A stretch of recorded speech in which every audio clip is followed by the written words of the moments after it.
What is good, guys? It's Ronald, also known as Youcapper from sportsmemo.com. Welcome to another episode of Let's Cap. Today I'm rocking solo. We got the NBA Finals today. We've been talking about it all week long. We will continue to talk about it. What I want to do today is kind of go back to the roots of Let's Cap here and just touch on some capping strategies here. And mostly it's going to be just through SDQL here.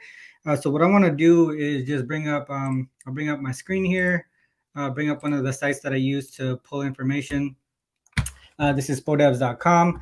And what I want to do is talk about some of the things that I brought up I was just on JayMoney's show, and I just want to talk about some of the things that I talked about there. First of all, we want to see how the Celtics do in specific situations here, especially coming off of a game where they put up 15 plus turnovers here. So what I want to do is bring up the season equals 2021. That's the season. And team equals Celtics. And in the previous game, they had over 15 turnovers. And we just want to see how they do off of games like this, where they turn the ball over a high amount of times. And this is a pretty decent sample size for a single season here. 21 games. 15-6 straight up, 11-10 against the spread, and you can kind of see here 14-6-1 to the under. Average total points here is around 205, and we have a closing total of I think right now actually you can get 213 or 213 and a half. So sample size here is decent for a single season. You're getting a good margin here on that total towards the under, and we touched on that on Jay's show, looking at the full game under here. And this does include a few playoff games at the very least. And what I focused on primarily also was that first quarter, first half. You can see that margin there in the first quarter is around 6 points, and then another half point here in the second quarter. So 6.5 point margin for towards Boston Celtics on games after 15 or over 15 turnovers. So that's one of the big reasons why I chose to do first half here. And now I'm doing the first quarter because, that's one thing that you notice is, where the majority of the margin is that first quarter. So I want to go towards that. Another thing that I want to touch on was how the Celtics go from a non-conference road game to a home game. So this season, this is how you do non-conference. Well, this is how I do non-conferences. Opponent conference is not equal to conference, and P is away. So the previous game was away and home. Sorry, it has to be the previous opponent. So you can see here, 5-1 straight up, 4-2 against the spread. Not as big of a sample size, but you can kind of see how they do as far as when they travel from west to east.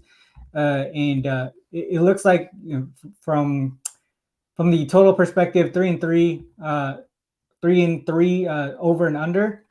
But you can see if you look at the average total here, it's still below whatever the closing total is today. That's why I continue to look towards the under here.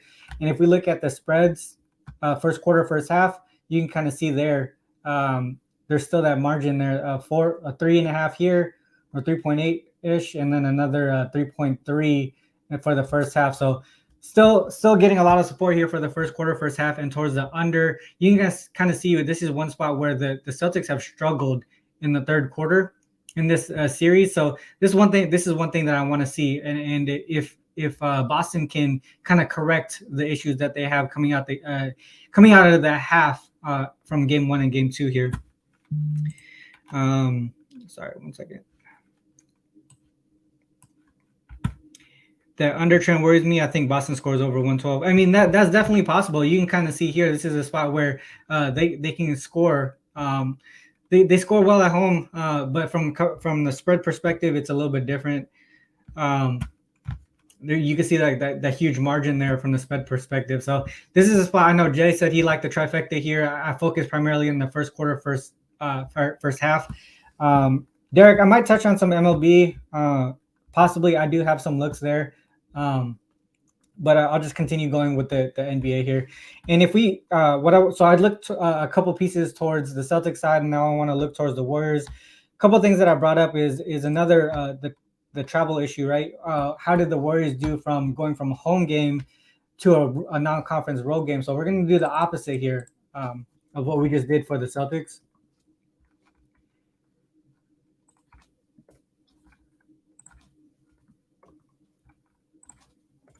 This is saying this season the team is the Warriors. The previous game was at home. Now it's on road against a non-conference opponent. So they're going from west to east. Small sample size again, once again, but you can see that these are big. Not a big, but it's 0-3 straight up, 0-3 against the spread, and 3-0 to the under. So more support towards the under here. You can kind of see they're down typically at the first quarter. They come back a little bit in the second half in these situations, but overall, they were favorited. They were favorites in all three games here. So the spread here is a little bit different. The opponents might be a little bit different as well. But the one thing that I want to look at is this one here. This is probably the most comparable matchup in that situation. So that's one thing that I looked at here. So if you look at the box score here, it kind of shows a more telling story. So this also supports here for me towards the under, and also that first quarter here towards the Celtics. Another one that I wanted to look at is how they did on the road in general during these playoffs. Let me just check that there's some stuff here in the chat. So I'm going to look at the chat here. DraftKings boosted Curry and Tatum to each score 25. I mean, that's definitely possible. It just seems like a lot. I mean, for me to look towards the under and expect both of those guys to go off, it's definitely doable. I probably wouldn't myself put money on it, to be honest. With Tatum, how well he did in game 2 and they end up losing versus in game 1 when he's more a distributor and they won. I think to me that's more of the way that they need to attack this game here, Derek, is I think Tatum needs to be more of a distributor and trust his guys. I know it was a lot tougher with the whole foul situation early in that game, in game 2. So he got rid of, they got rid of Brown early. He got into foul trouble and just the overall frustration for that team, what they had to deal with. That kind of had to do with the whole game plan as well. But I think Tatum will probably be more of a distributor here today. I think that's the way that they need to plan to get this W tonight. Some more stuff here. Mitch, my guy, I just saw your messages. I'm gonna hit you back later in a bit. But some prop looks here from Mitch. Wiggins over PRA, Derek White over 1.5 steals and blocks. I think that Derek White over 1.5 steals and blocks is pretty good. We see a lot of turnovers here, and Derek White, if he gets on either Kerr or Poole, those are definitely possible block situations that he can get. Grant Williams threes, if no Robert Williams. Yeah, Robert Williams, man, I think he's a big question mark here. I think he needs to really be healthy. And from what I've seen in game 2, he isn't. So hopefully the extra day of rest here gives him some opportunities to heal up, and that would definitely help the Celtics and the under here. So I'm gonna get back to some SDQL here. So I wanted to look at how the Warriors have done in the playoffs on the road. And you can kind of see they haven't been doing too well. 3-4 straight up, 2-5 against the spread. There is this look towards the over here on the road as well. But you can kind of see the opponents that they played, right? You're looking at teams that, I mean, look at these Nuggets here. I mean, we had the Grizzlies without Ja. A lot of these things that pointed towards the over there, you can kind of see reasons why it did. So I don't know if I could take too much into consideration those types of games. You can kind of see here, this is also the lowest total that they've had so far in the playoffs as far as road games. So to me, I'm still leaning towards the under. I don't know how much I could trust this part of it. But the fact that they've been still losing the first quarter and the first half in general in these situations versus teams where they were the favorites is still a telling story to me, that, and another reason why I still look towards the Celtics first quarter, first half here. So you can kind of see a lot of the situations here that I'm bringing up. There's a lot of support there for Celtics early. To me, I think I still need to see how the Celtics adjust in the third quarter for me to back them in moving forward. So that's my take here, and a lot of SDQL that I'm bringing up for this game specifically. I mean, really, I've gone through a lot the last couple of days, with a lot of the guests here and a lot of the shows that I've been on. So can't really touch too much more onto the game than I have already. So if anyone has any questions or anything like that here on YouTube, just let me know. I can bring up anything else that you want to take a look at. Also, I brought up a ref stat about towards the Boston Celtics here. I know a lot of people. Yeah, these 2 days in between. Yeah, exactly. Everyone have been talking about Scott Foster, right? But what I want to do is touch on another ref here that a lot of people are not talking about. So what I brought here is this season, in the postseason and in the regular season, I want to bring in a team, and I want to bring in the Celtics here.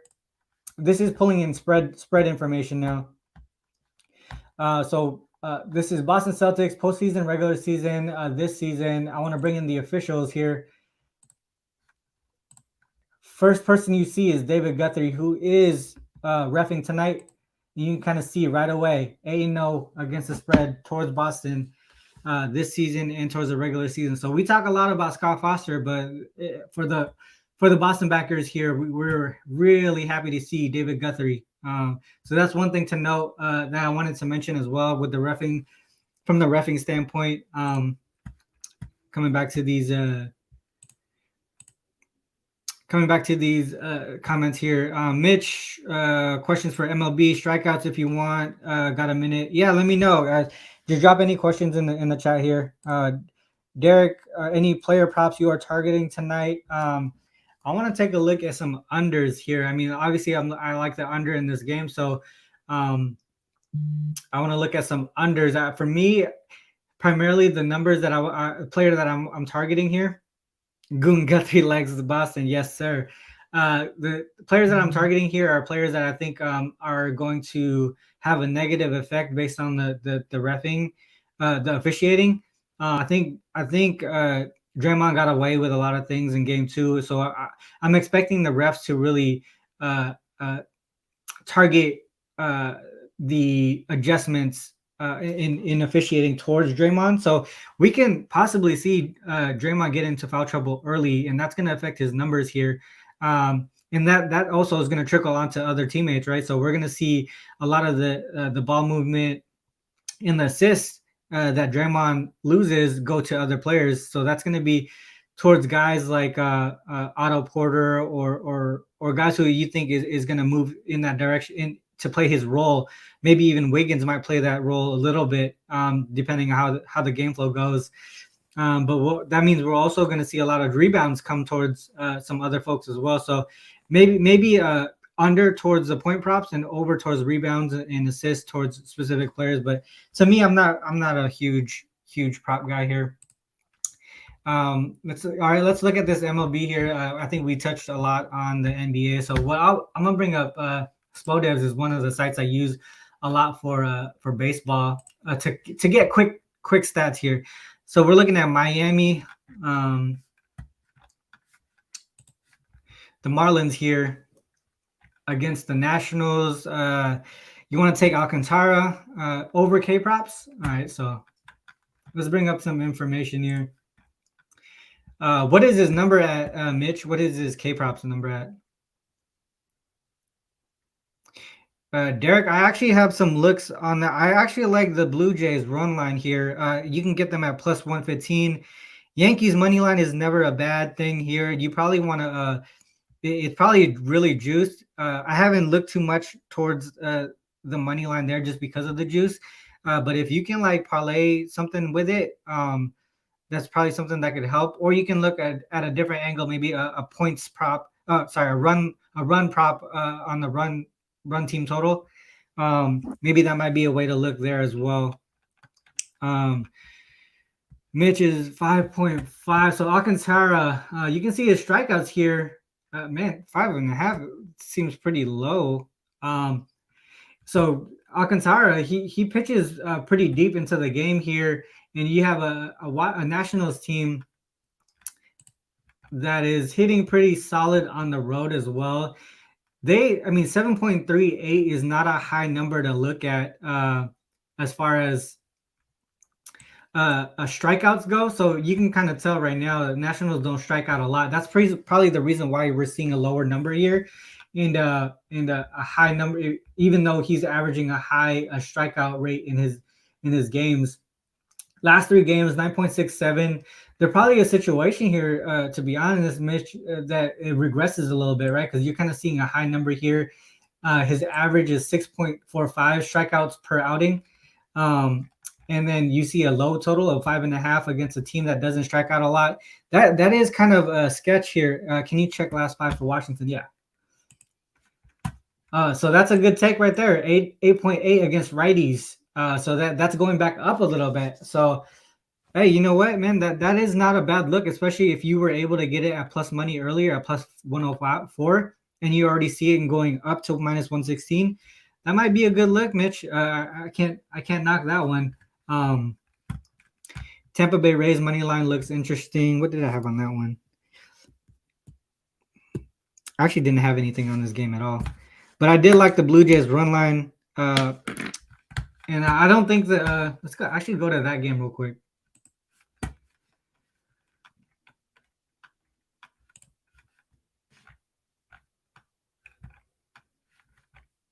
Kikuchi versus Singer. I know a lot of people like to fade Kikuchi, but he's been actually pitching. I mean, it's tough to because he's playing a team that really doesn't hit well in general. And if you're asking them to hit against a lefty, look at their run support here, 2.75 against lefties at home. Last 5 a little bit better against lefties, 3.8, but that's nothing to be scared of, in my opinion. Dodgers money line looks like a trap tonight. Yeah, man, I don't. It's tough. It does look like a trap here, but I mean, how can you really put your money on fading them? You know what I mean? Do they lose 4 in a row? Yeah, it's tough. It's always tough to see that. Yeah, Mitch, Spotify is dope. You get to see a lot of the stats right away. One thing to note though, they calculate their things a little bit differently. They're using their own stats, right? This is a public database, so they're using their own stats. So sometimes you want to double check these with other stats like other sites like RotoWire or even just MLB.com. Typically, it's not far off, but sometimes it could be a little bit off. So take the numbers as they are, just knowing that as well. But to me, yeah, I do. I mean, it's hard to fade the Blue Jays here as well, but I can't see the Royals hitting them at any point. As far as like the bats go, I don't trust the bats here from the Royals to do enough damage against Kikuchi, and you already know Blue Jays can put runs up pretty easily. Yankees run line, Derek. What is that? What is that line at? Let me see what happened. It might be up here.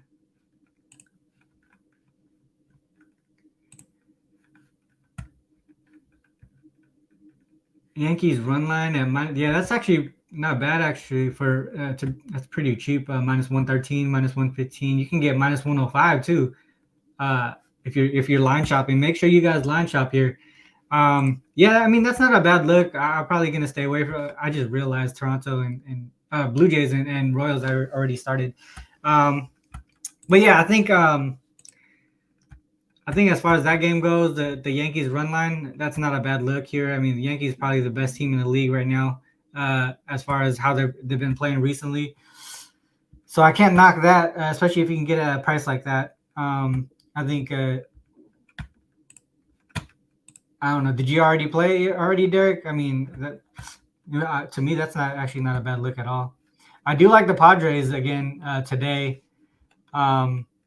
Here, let's go to the money line. The Padres here at minus 125 to minus 130. Padres was a look for me. That's probably one of the games that's probably going to go out to my subscribers, my Sports Memo subscribers. So on that note, guys, I don't know if there's any more questions, but to me, like I said on Jay's show, first quarter, first half, Boston. I like the full game under as well. I'm gonna give out San Diego money line here to subscribers as well from the MLB standpoint. But other than that, guys, this is a quick show, rock solo today, just because there's been so much going on this week. And I know there's a lot of info going out to everybody, so it's like repetitive information that I don't want to continue doing. Another thing too is just there's a lot of shows going on, and so I really appreciate you guys who are here today just supporting me in general, because it's a lot of competing shows, especially this early in the day in the West Coast and towards midday in the East. So yeah, man, I really appreciate everybody showing up here. Again, this is if you guys like what you guys are seeing here, hit the like button, hit the subscribe button. Make sure you check out the links in the description as well. G Martinez, WNBA. Real quick, there wasn't really much I like. I'm doing one subscriber play that I'm going to be giving out to WNBA. Maybe I'll give it out for free later. I can't promise that, but I might put out some WNBA information on Twitter, so follow me there. But yeah, man, this is the end of the show, guys. Thanks to all who tuned in. Really appreciate you guys, like I said. As always, I want to end with this. Please remember, whether you fade us or follow us, it's on you to make that call. Good luck on all your action. Until next time, peace.